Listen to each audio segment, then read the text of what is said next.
The backup stories in All-Star Western number 2 and 3 were that of El Diablo, written by Justin Gray and Jimmy Palmiotti, art by Jordi Bernay.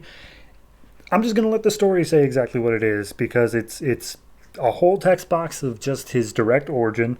It was said the origin of this ghostly vision was born of Indian magic, blah blah blah, resurrected a comatose bank teller named Lazarus Lane, blah blah blah. He survived a bank robbery only to be unceremoniously struck by lightning, laid in a coma prior to his transformation into the Western vigilante known only as El Diablo. That's all you pretty much need. So he's a spirit of vengeance that was struck by lightning and also a bank robbery and also Indian magic.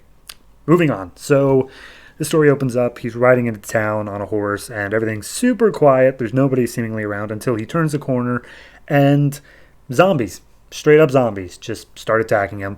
He's thrown off his horse and they start devouring the horse whole. Pulls out his gun and starts shooting. Some people are looking out a window saying like, "Oh, we got to go help him." And, "No, we can't.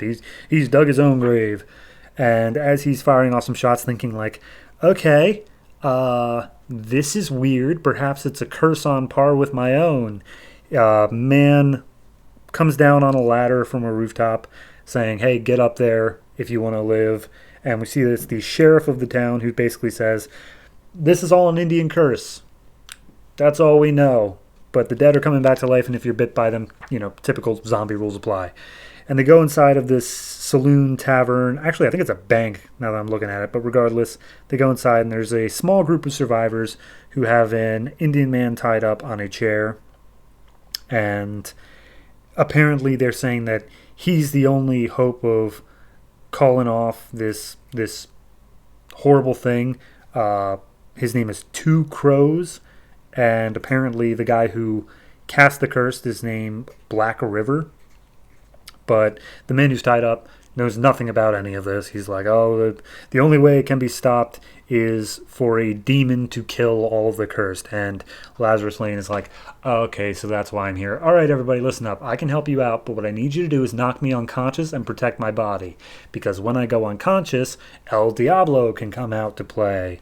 And they're like, "You're an idiot. We're not going to knock you unconscious while there are zombies about." And he goes over to Two Crows and he's like, "Hey, look at my eyes. What do you see?" And they're like, "Oh, shit, you got a demon in you." He's like, "Right, exactly. So go ahead and do what I said." Got it? And so after a bit of arguing and the zombies start breaking into the bank, they realize, all right, let's go ahead and try his way. And they knock him out. And shortly afterwards, El Diablo pops out, which it looks exactly like him, but in more Zorro gear. And so he pops out. Zombie horde is approaching inside the building. He starts fighting them all off with his gun and his whip.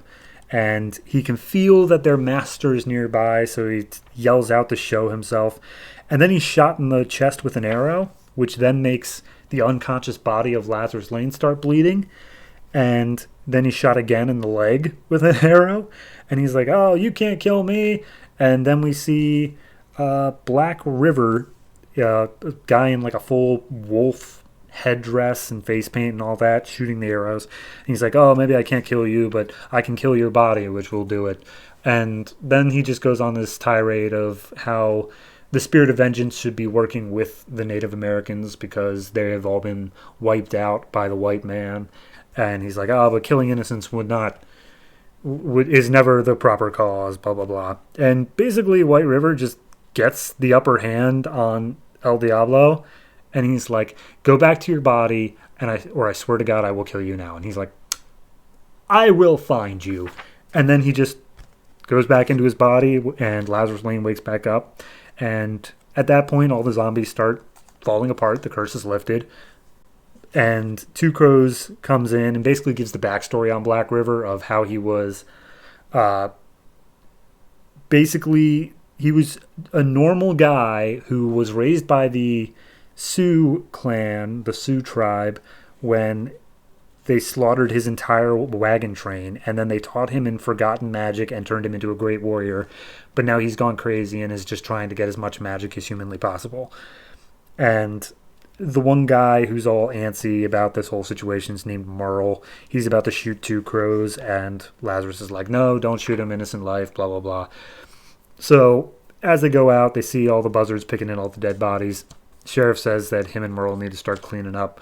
Merle doesn't want to, but I guess he's on parole, so he kind of has to. And he's like, well, what if I just kill you, Lazarus? Because Lazarus tells him that if he doesn't, El Diablo will come after him. And he's like, well, if you kill me, you'd be doing me a favor. And El Diablo would just pass on to someone else's body. Maybe even yours. And then we just leave it at that. This was not a good intro to El Diablo as like a concept because A, he lost, B, he's not that interesting, and C, the whole Lazarus Lane bit was also just kind of dumb.